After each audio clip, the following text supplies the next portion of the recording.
Hey everybody, welcome to episode 18 of the Masterclass. My name is Cam Brennan, and I am still joined by my co-host, Mr. Dave Hogue. Hello, sir. Hello, it's good to be here with you again and doing our 18th podcast. I know, that's I feel like I say this too often, but it seems like a milestone. Dave, I was watching the WWDC keynote when Dave came over to record today. And so if I seem distracted while talking, it's because I'm trying to figure out how I'm going to afford a new iPad. I'm pretty excited. We'll have a link in the show notes for all you nerds out there that appreciate things like that. But I think on to more appropriate things for this podcast. A little bit of follow up. Last week we followed up about she-bears and mauling of people. And we decided that if we were to ever make a t-shirt, the first t-shirt that we might make would be one that said, "Pride cometh before the she-bears," which I think is rather funny and would make a very interesting t-shirt and conversation starter. And so my buddy Nick sent me a text message this week as he was listening to episode 17 and said, "I want a Pride cometh before the she-bears t-shirt." So that makes 3 of us that want one. Here's the deal. If we can get 10 or 15 people that would be willing to buy a Pride cometh before the she-bears t-shirt, we will make one. And we will sell it to you. And you can wear it with, not with pride, because that would lead to she-bears, Dave. But you can wear it with humility. So the she-bears do not come for you. Yes. So if you would be willing or are interested in perhaps owning a one-of-a-kind Pride Cometh Before the She-Bears Masterclass t-shirt, do tell us. Dave, how might someone tell us that they are interested in such a shirt? They have many ways that they can get a hold of us. Many much ways. Many much ways. I still think the best way to get a hold of us is through Twitter. And you can reach us at our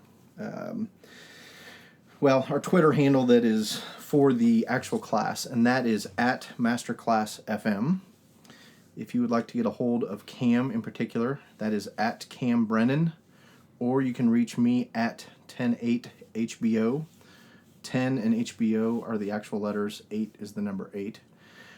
We will also accept your email. So you can email us at masterclassfm@gmail.com. In addition, we do have a website, and that is masterclassfm.com. .com. It is because .com. it was way cheaper than .fm. That French Micronesia, man, they charge so much money for that domain name. But there's a place to, in addition to looking at the show notes and things like that, you can actually leave us a message there. You can contact, you can subscribe, you can donate, you can read the blog posts, you can do all that stuff at the website. So we have recommended resources too, like reading lists, books to read, that sort of stuff as well. Absolutely. And just think, if you get a Pride Comes Before the She-Bear t-shirt, what a great way to share with people, because you know they're going to ask, what is that all about? You know, if you're running around in your Air Jesus t-shirt or God's Gym. Jesus is my homeboy. Yeah. Yes, which I've owned 2 of those 3. Now I won't say which ones. People probably, they know what those are about. Yeah. So they may be turned away. But the She-Bear t-shirt, what a great opportunity to go, what is that shirt all about? And then you get that chance to share with them. So, yes. But yeah, so that's how you can get a hold of us. Yeah, so seriously, I'm not joking about the shirts, because I really, really want one. It's just going to be a lot more affordable if we get, at least 10 people to buy them. So, do we have any other follow-up, Dave, or anything else that you want to alert us to before we dive into today's main topic? I am not aware of any follow-up, so all right, we then. can just jump right in this week. So sounds good. We're going to make it a quick, early part of the podcast. Hopefully that'll give us more time to discuss. Yeah, because I've got some questions about this guy. All right.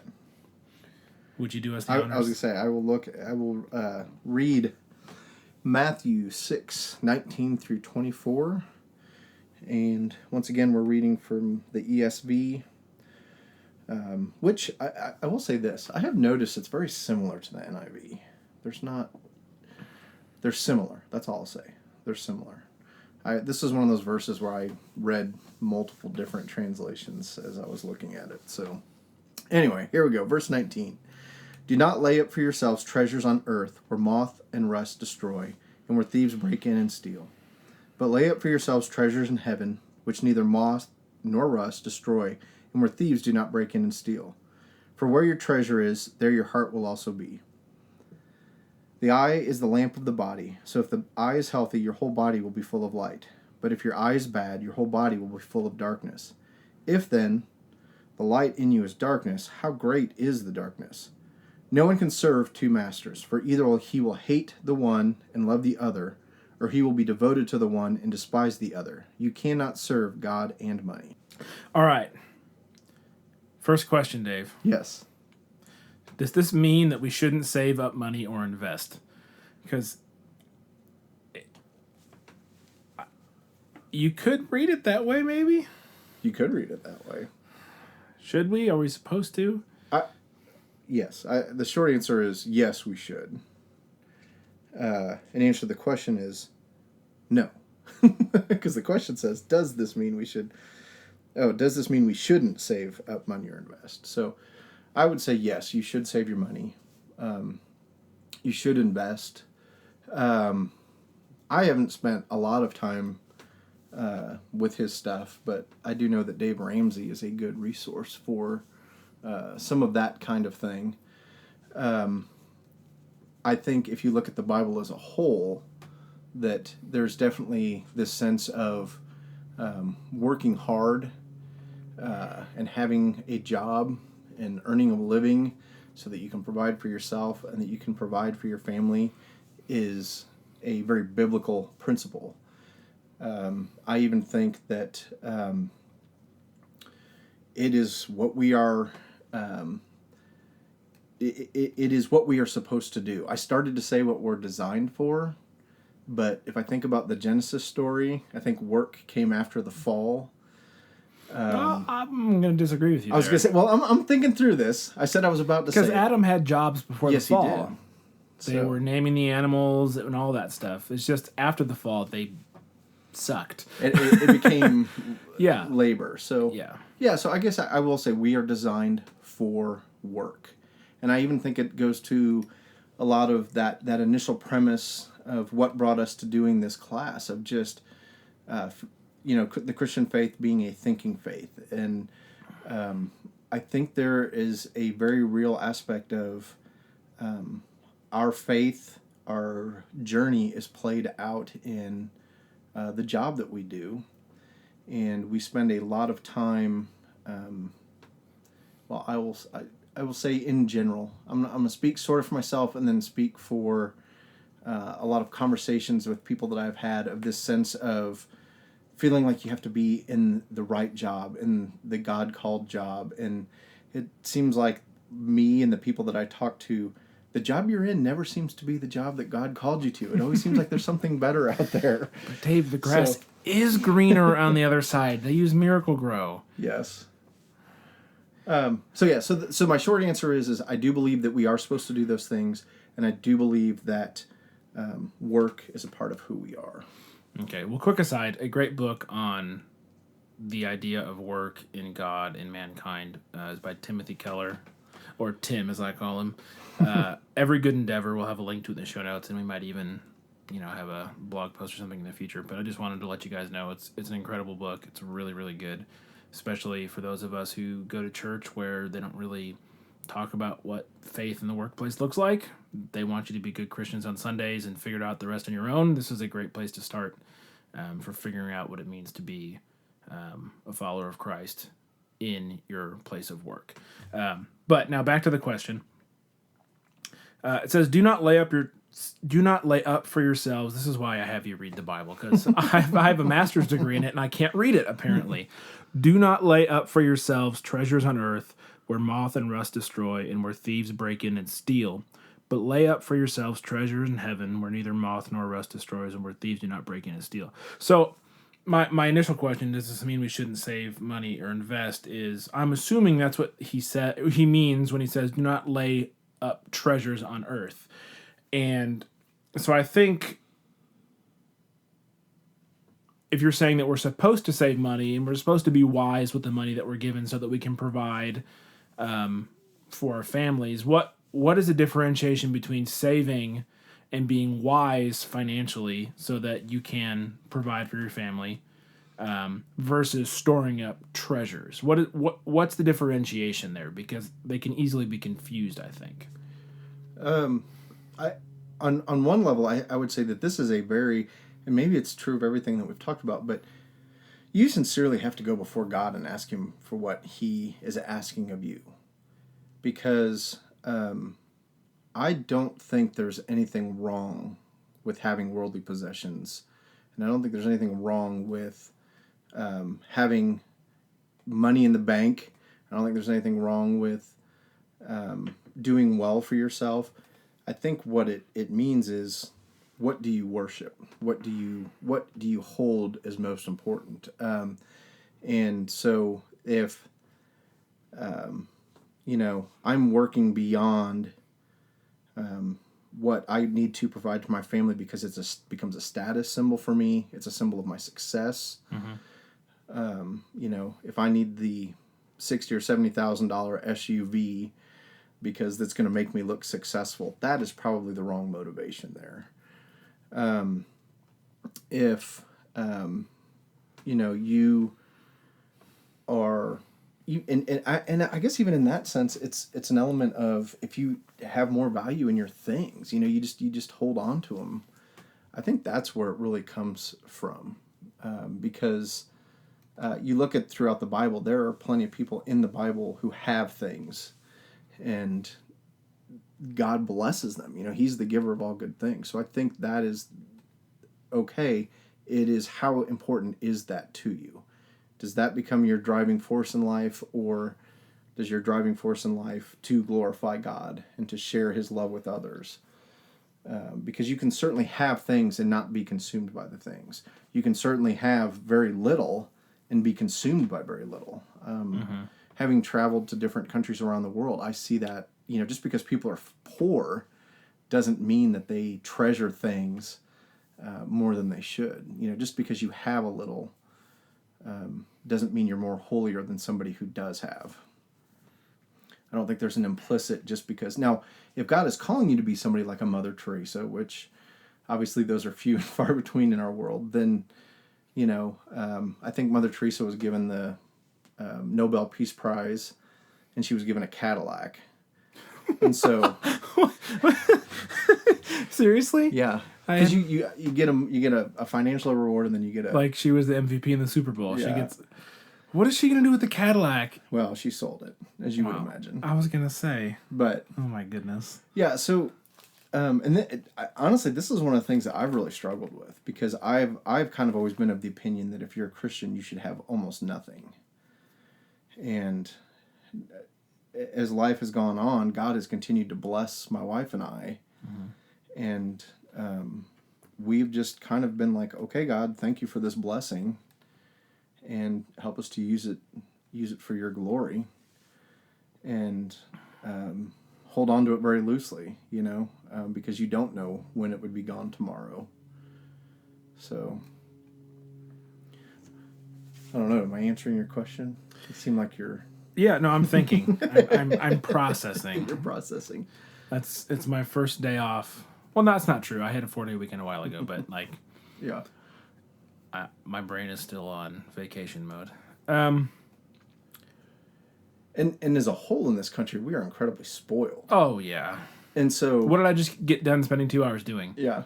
Watching a bunch of rich white guys and women from Apple touting the latest technologies, and all I could think was, I must have them. And so I guess, and then there's twofold too, is you invest, you provide for your family, and then do you give it away? You should be, if you have much, you should be pretty free to give of what you have, and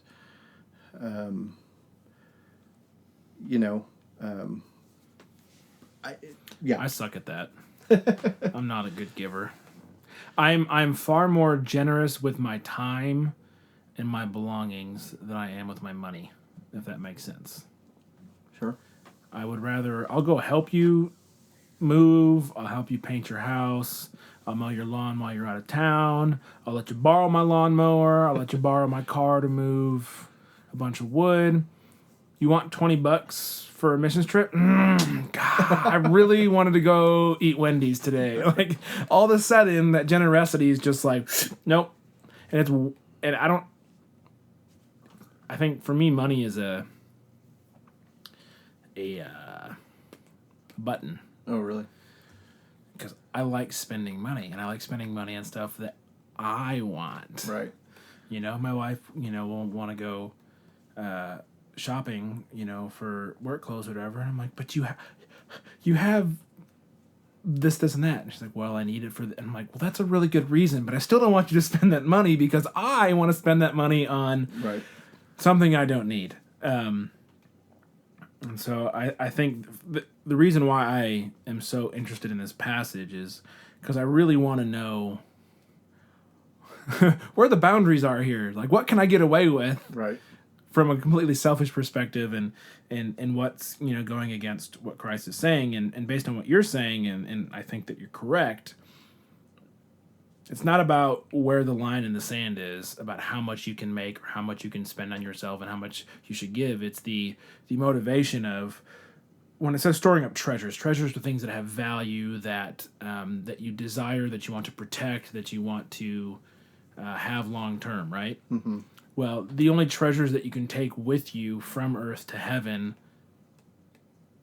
are of a spiritual nature, right? You can't take your money, you can't take your iPad, you can't take your $70,000 Escalade with DVD screens and Bluetooth this, or like, you can't take those things with you. Right.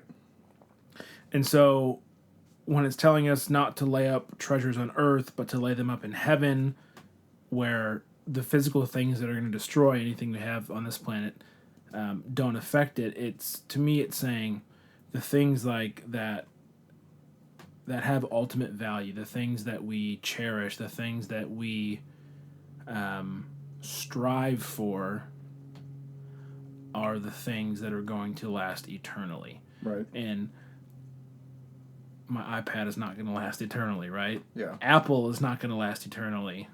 Chevy is not going to last eternally. These are all things that are going to stop. And so if I'm placing ultimate value and ultimate satisfaction or position amongst my friends in things that are fleeting, then I'm kind of missing the point of what Christ is saying here. Throughout all of the Sermon on the Mount to this point.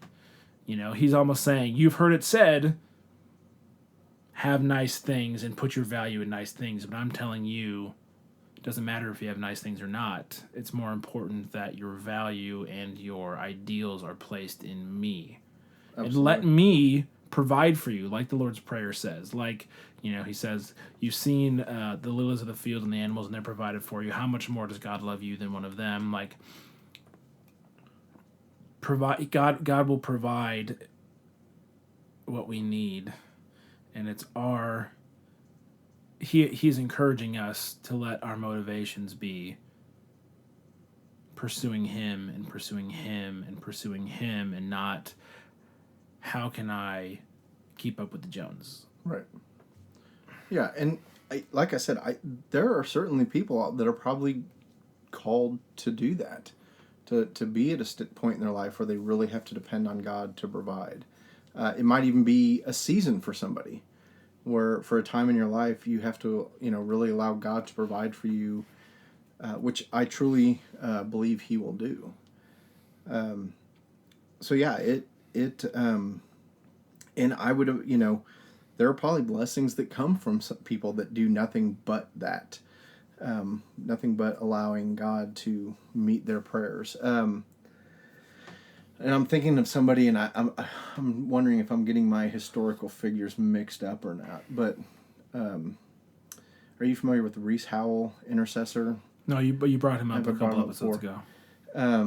Gosh, and that's one of those books I probably should go back and read because I read it many, many years ago, probably 20 years ago, and I hope I'm historically correct on this, but I want to say that he truly, because it was intercession prayer, And so he started from a point of, I'm not gonna, if I need it, God's gonna provide it for me, and I'm gonna pray for everything I need, and I'm not gonna do fundraising, I'm not gonna ask for money.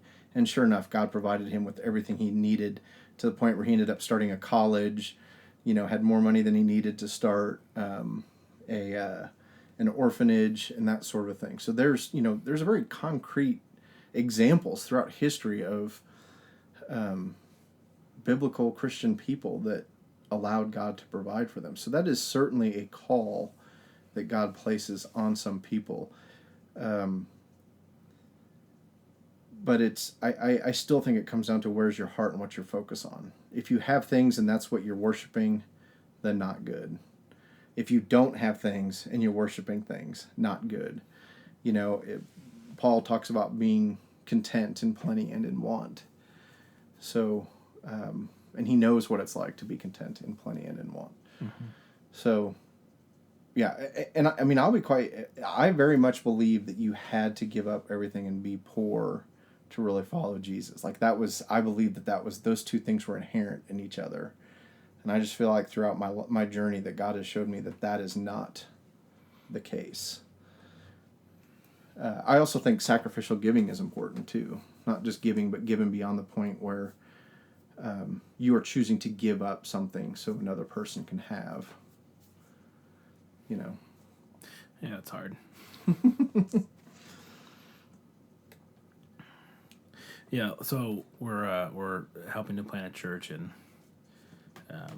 we had a meeting last night, and part of what we're being encouraged to do as the launch team is, like, if we consider this to be our church home, we need to start giving to it like it is and start tithing. And Mary was like, well, should we write a check? And I was like, no, we need to go home and check this. And it was like, because I wanted to make sure that if we were going to give, the exact amount that would be, like, okay to give. And I don't want to, throw in a check for $200 when that's going to throw other, you know what I mean? Right. Like, my excuse was budgetary, when it was just like, nah, I'm not, I'd rather wait till, and so it was kind of like a cop-out on my part.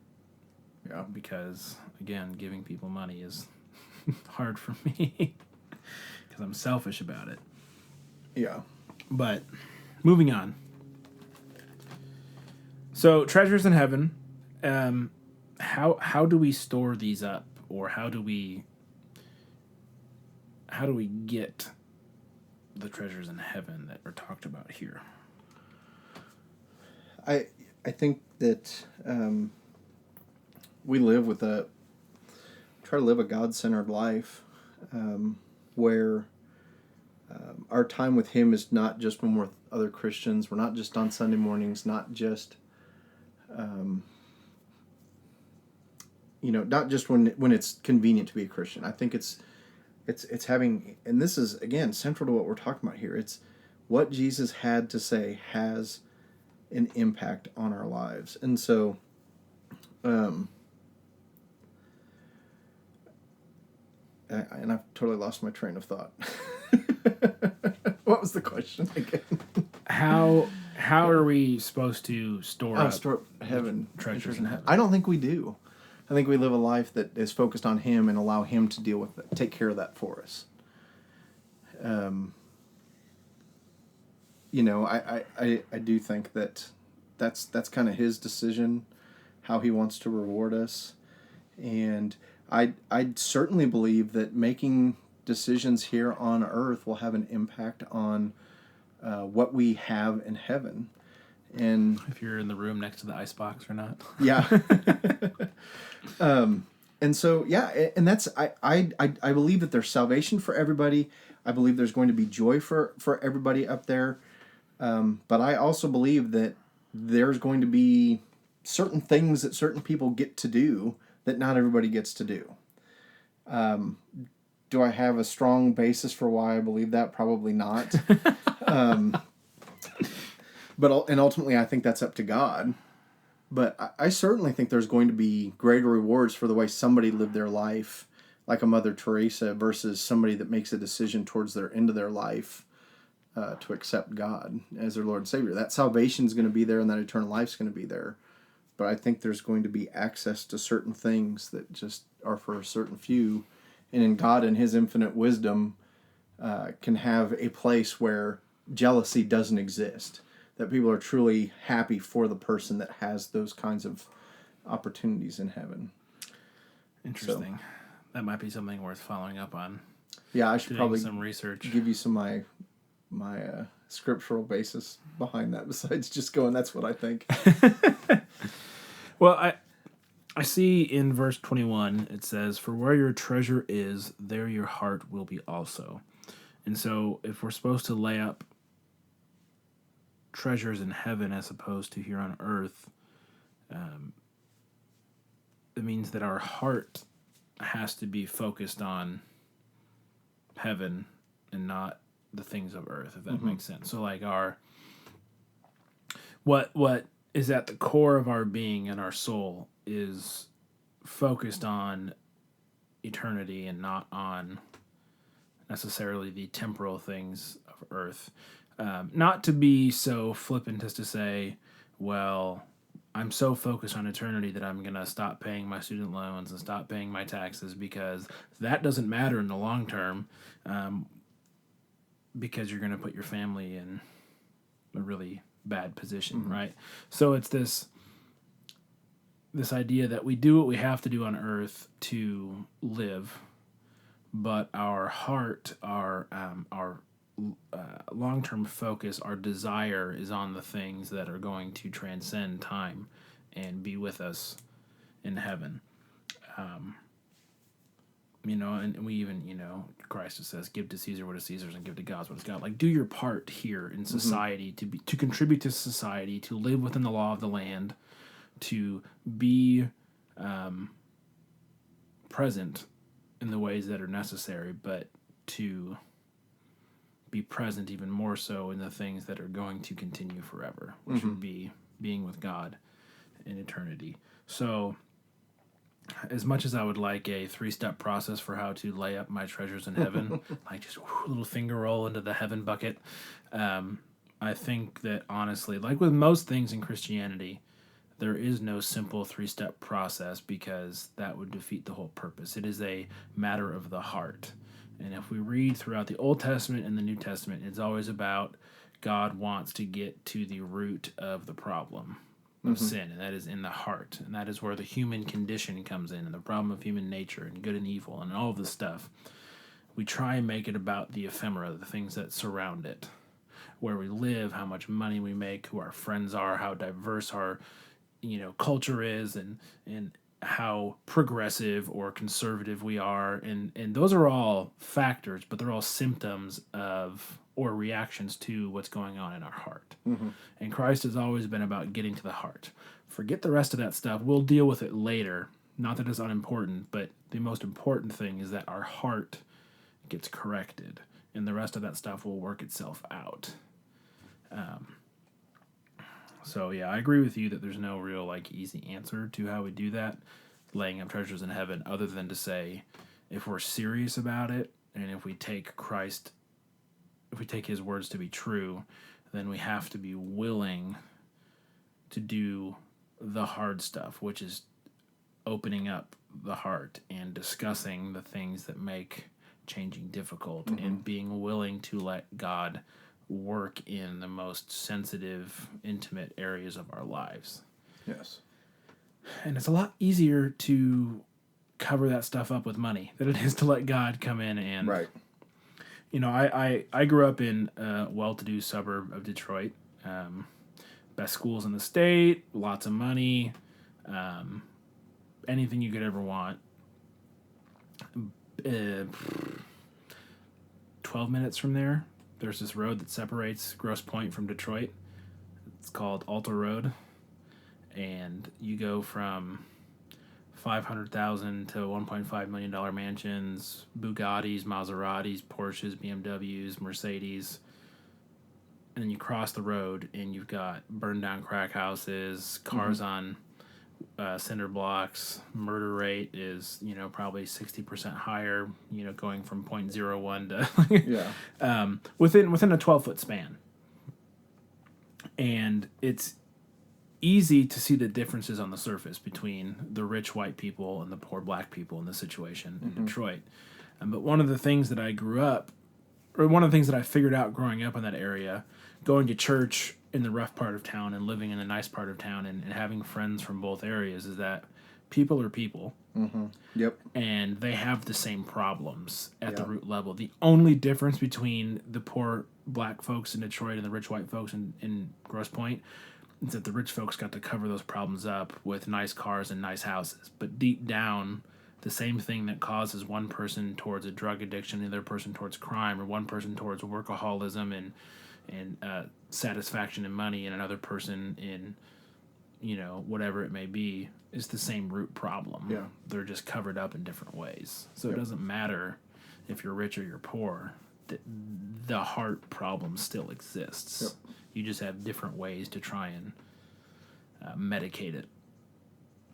So Yep. that's my thought. I would agree with that. Very much so. All right. Now, the next one, I was kind of confused after this.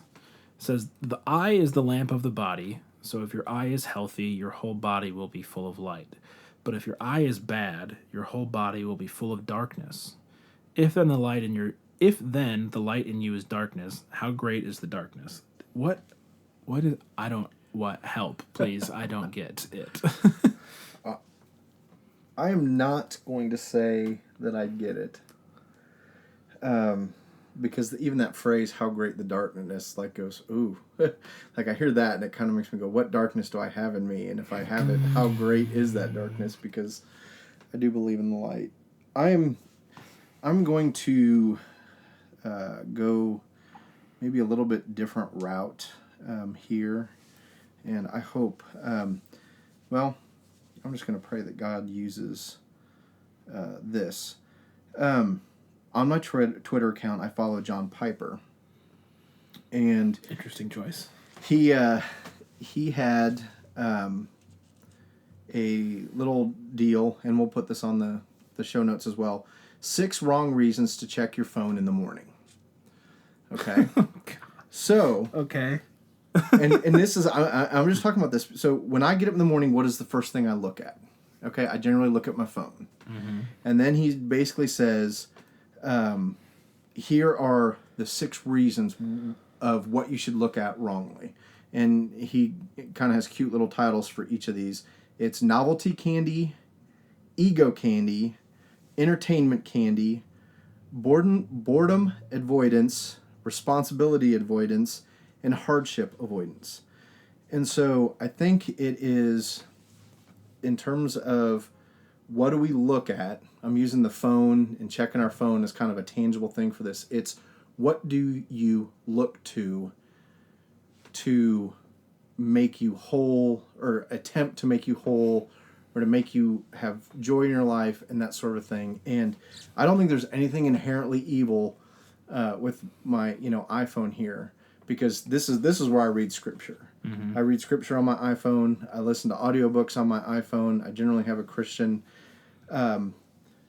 But I just find that what is it that I am looking for when I go to my phone?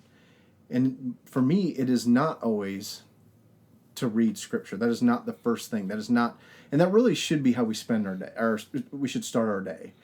Yeah, because it's just as easy to tap on the Bible app as it is on the Twitter app. Right. And so I'm going to say this is one of the few things that I would say, if you're looking for a what should I do sort of thing, I'm going to say... Practical tip from Dave. Practical tip here. I'm going to say start your day with God. We call that a life hack nowadays, Dave. A life fact? Life hack. Life hack. Yes. Oh, okay. How to get better at life. Spend time with God. Spend time with God. And I just think that's where our day should go. And then I'm going to say throughout the day, when you start encountering different things, what is it you go to? When you get bored, do you go to God? And it's no. I look to be entertained. I look to be... Well, but that's probably the main thing. When I get bored, I look to be entertained. So that's probably what I do.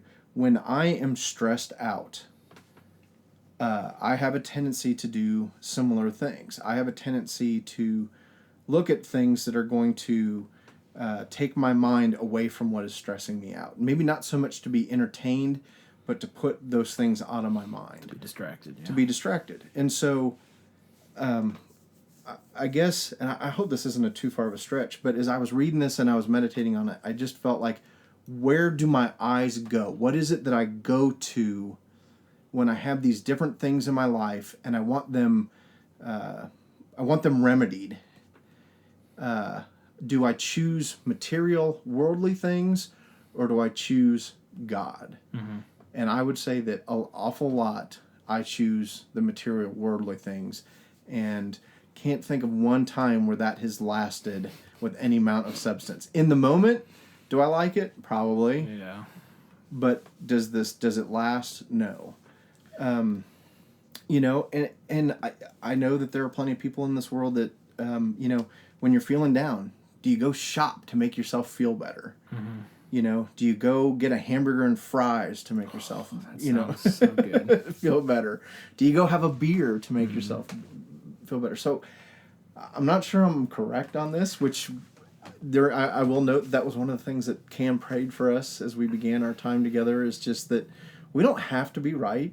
We're more than willing for people to chime in and say, hey, I disagree with your thoughts on this.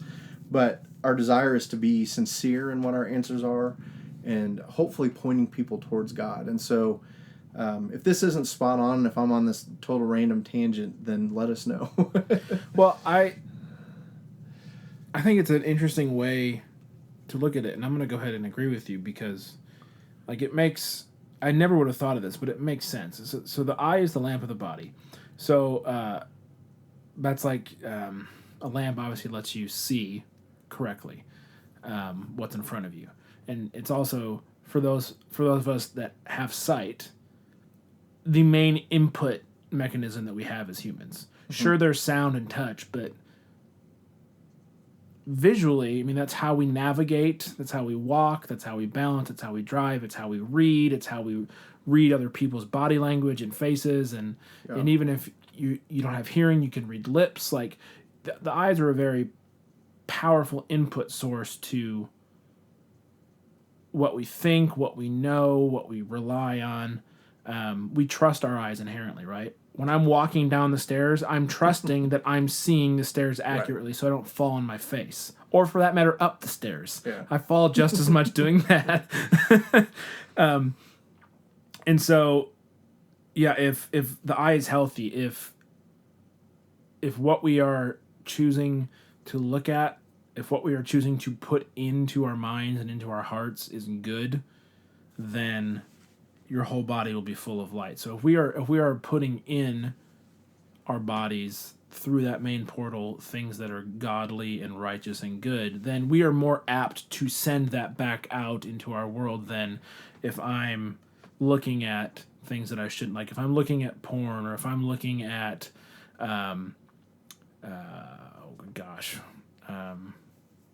other bad stuff, be it gossip, or if I'm looking at violence that I'm not stopping, or anything like that, then I'm more apt to put that stuff back out in the world because it's taking root in me. And again, this gets to the idea of the heart you talked about earlier, where your treasure is, there your heart will be also. If I'm treasuring, or if my first thought is, oh, I'm bored, I need to go do this, and it's something that's sinful and not God honoring, as opposed to something that is honoring to God, then I'm choosing the sinful thing into my body, into my heart, over the godly thing. Yep. So, that's never, that I shouldn't say never. That was not what I would have thought about that verse, but I would tend to agree that there's a very practical application to that thing that I thought was super confusing before this. So, well, and like I said, it still challenges me because, I know there's darkness in me. And so it's kind of a scary thought. It is a scary thought, because it's kind of like, wow, how dark is that darkness if it's in you who claims to be a follower of Christ, who's... Do you ever have interest to dive into that to see how dark it gets? Do I ever have Or is that just me? Oh yeah. Oh sure. Yeah. Because there's some days where I'm just like, I wonder what I'm capable of. Oh, And part of me yeah. is frightened, and part of me is also kind of like, I want to know. And I'm like, no, like get away, like because I feel like the devil's just kind of like, yeah, let's go dive off that cliff. Let's Right. go figure out what Sure. you could do. And it just, I'm almost kind of afraid if in the right situation, what I would choose to do. Yeah. Yeah, and there, absolutely yes, yes, yes. Because that is the other thing is I have come to the realization of never being surprised when I hear somebody has done something, because I think all of us are capable of just about anything, because what we keep from people in terms of what we don't, we don't show, we all have that hidden side to us that we don't reveal to others. In that, I think there are things that we choose to do. And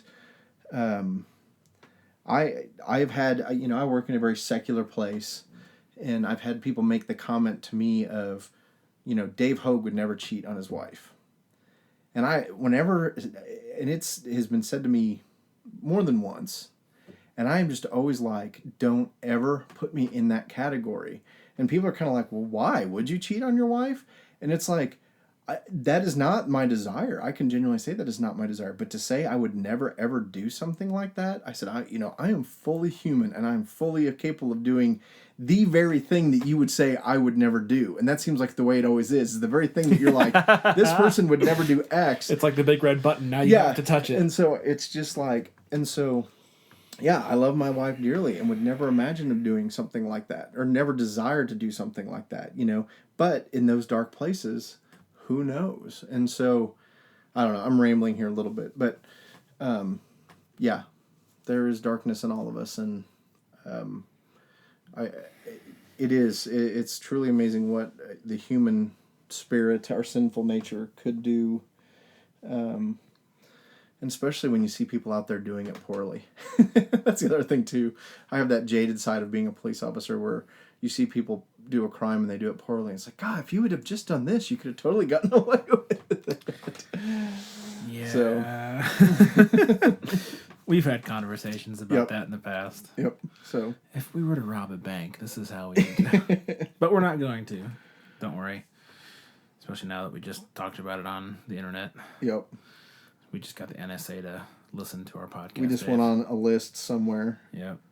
Well, hello, government agents. I hope your cold cut sandwich is tasty. All right, so I guess we can move on here. I'm gonna go to the last question, and this is kind of a general question, but I think will allow us to kind of sum up everything that we talked about so far. How do we know where our loyalties lie when it comes to where our treasure is? How do we know? Is it with God or is it with something else? Is there a way to know where our loyalties lie, and if so, what is it? I think, again, we constantly need to be in a relationship with God, a two-way conversation where we're talking to Him, we're making the effort to listen to Him. I think He speaks to us through Scripture. I think He speaks to us through other people. And I do believe that He speaks through us through our conscience, that still small voice that is in us. And while maybe not going to the dark side to see what am I fully capable of, but kind of going to God and saying, God, search me, know me. I come before, I know, exactly. Careful what you ask for. Exactly. But I think it's a part of the journey of being closer to Him, of just saying, God, is there an unchecked place in my life that you would like me to deal with? And the thing that's awesome about God is intimidating and daunting as that may be, He doesn't reveal it to us all at once. He'll generally give us one area, or maybe one area that's affected by multiple things. And so I think that you go to Him and just say, God, do I have treasures that I am seeking that is not of you? And I do believe that He will reveal those things to us. And then I think you mentioned it earlier where you talked about money being something for you. It's just sort of, what is it that you hold on to that you won't let others have, that you won't let God have, that you won't give up? And Yeah, I think he'll reveal those things to you, and I think deep down, I think we all know as well, if we're sincere about our self-reflection. I think you can look at things and go, yeah, I hold a little too tightly to that. Well, and I think that I mean, your answer was absolutely spot on. But I think to get very practical, you have to care, first of all. Like, it has to be something that you actually want to do. It can't be like one of those, oh, well, I mean, if God wants to do all the heavy lifting, then I guess, like, no, you have to genuinely want to know what it is that is preventing you from being closer with God. And then you have to be honest about those answers. You can't, I'm trying to think of a way of saying this without cussing. You can't put a half effort in, if you get what I was about to say. Yeah. It has to be a full effort. It can't be one cheek. It's got to be both. Yes. So you have to be honest with yourself, but also you have to let other people in, because other people are going to see your blind spots quicker than you will, and if they are good friends and if you have that sort of relationship where trust is there, they're going to call you on your blind spots. Even if you may acknowledge that they're there, they're going to help in that area. And so, yeah, it's a desire to follow God. It is a work of the Spirit for sure to prune us, but it's also an honest and open approach from yourself and from a few close friends. You know, that's what discipleship is, right? Mm-hmm. Is leading each other towards Christ. And part of that is the good stuff, or I shouldn't say good, the happy stuff. Celebrating together, growing together. But some of that is also like, dude, I see this in your life, and this has to stop because it's going to lead you down this path. Or I see this having a negative effect on your life or your relationships or whatever. And having friends that are willing to do that is great, but you also have to be willing to accept it. Yeah. Which is a huge step for everybody. Yep. I would say. And I think we've kind of come from a very materialistic approach on this. And as you were kind of talking, I think, a lot of times our treasures may not be just physical things. It could be your status as a mom. I want to be seen as a good mom who goes the extra mile for my kids and, does these different things. Or it could be, your desire for a title or status at work. It could be your desire and status, in the community. It may not be just physical, concrete, material things. It can certainly be, it could be if you're lonely. It could be the idea that, hey, finding the perfect other person is going to make me happy. Mm-hmm. And God's like, that's not. I think one of the hardest places to be in your late 20s or early 30s and single is the church, because everyone's like, "Why aren't you married yet?" Right. And I feel like the pressure that the church, not all churches, but a general amount of churches put on that age group that's single would lead to that sort of incorrect emphasis on that area. Sorry, I cut you off. No, you're fine. Or just even the whole, like, I want to make the right decision. I never want to make the wrong decision. And I find myself, that's one for me. I always want to do the right thing. I don't want to do the wrong thing. And I don't, there's multiple reasons for that. And, God's just kind of like, I can use the wrong decisions too. I can be glorified in the wrong decisions. Been there, done that. We'll get it sorted. And so there are things that, if I get so focused on doing the right thing, it becomes about me and what I'm doing and not really just, submitting to God and going, God, it really doesn't matter if I make the right decision, because the wrong decision you can still be glorified in that, or just my comfort in general, how much I worry about my comfort or my sleep, things that I just put before God. Mm-hmm. Those are all things that we could consider, treasures. So not just material wealth or money and investment. Not just the Apple Watch. Anyways, well, I think we've come to the end of episode 18, Dave. I think so too. Would you concur? I would agree. All right. Well, thank you everybody for listening to the 18th episode of the Masterclass. I hope that you are doing well wherever and whenever you may be listening to this. Today's June 8th. Who knows what day it is when you're listening? I guarantee you it won't be today because we're not releasing it until tomorrow. But anyhow, thank you guys so much for listening. If you want to get in contact with us about anything that we've said or the t-shirt, let us know. Again, we're at Masterclass FM on Twitter, or you can email us masterclassfm@gmail.com. You can find all the show notes, including the links to all the stuff that we talked about today at masterclassfm.com/masterclass/18. That's just the digits 1 and 8. It's a pretty tricky number. I feel like I had to explain it. We're getting real high here. 18. Oh, see, now I don't even know. I don't speak Spanish, Dave. No habla español. All right. Well, now that we've gone bilingual here, should we say au revoir to all of our amis? Adios, Oh boy. amigos. Oh gosh. Okay. Goodbye. Sayonara.